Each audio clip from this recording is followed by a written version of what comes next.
Former President Donald Trump also spoke at CPAC, and he weighed in on the state of the country under the Biden administration. Joe Biden has brought our country to the brink of ruin.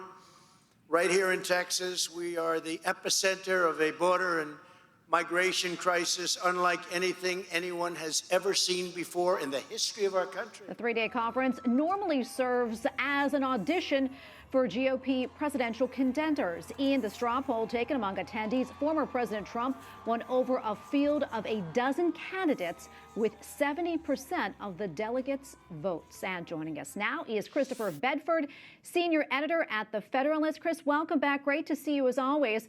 So what stood out to you about the former president's appearance?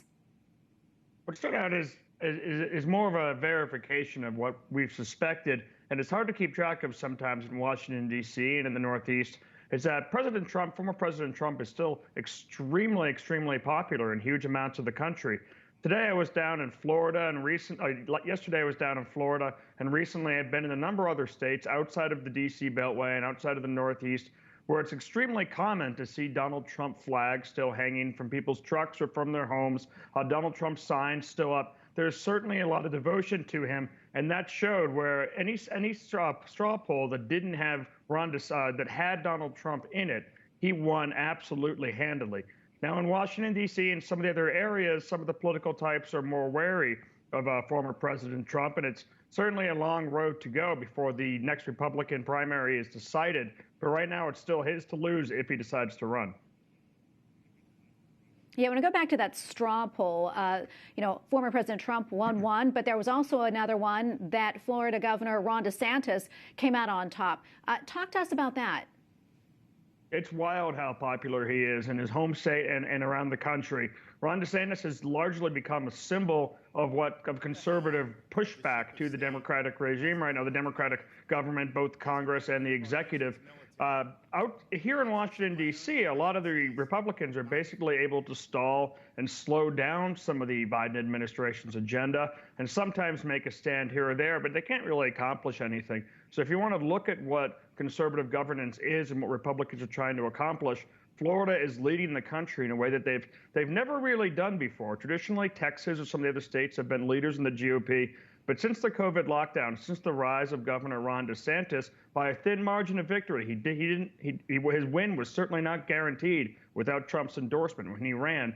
Under his leadership and under COVID restrictions and their fight against them, he's become basically the gold star for what Republicans are trying to accomplish and what they will be running on in this next election.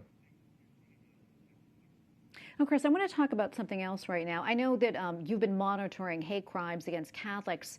Can you update us on that, and especially some of the Catholic and Christian churches being targeted in Canada? What can you tell us about that? It's extremely troubling. Over the last 5, 6, 7 years, it's become very common for people who are even high levels of power to attack the Catholic Church, attack believers, attack the Knights of Columbus, attack local priests even, not just bishops and popes, as has often been easier to do than parish priests. That has turned into violence across the United States, from Boston to California to Texas, all the way up to Ohio, violence in churches against the United States, in Europe, and excruciating vandalism, extremely sacrilegious vandalism.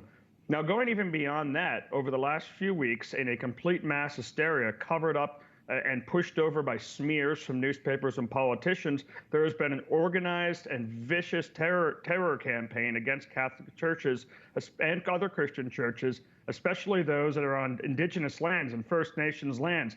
This is not simply spray paint and not even simply decapitating statues of Christ, as horrible as that is. It's burning down over century-old churches that were built by hands, often by the believers, and it's all in response to things that we knew long before, which is that there was a troubled history with the government that did involve the Catholic Church, that Pope Benedict has apologized for when he was Pope, that the Christians who are responsible, who were involved, have apologized for, that the government has apologized for. It's being completely overblown.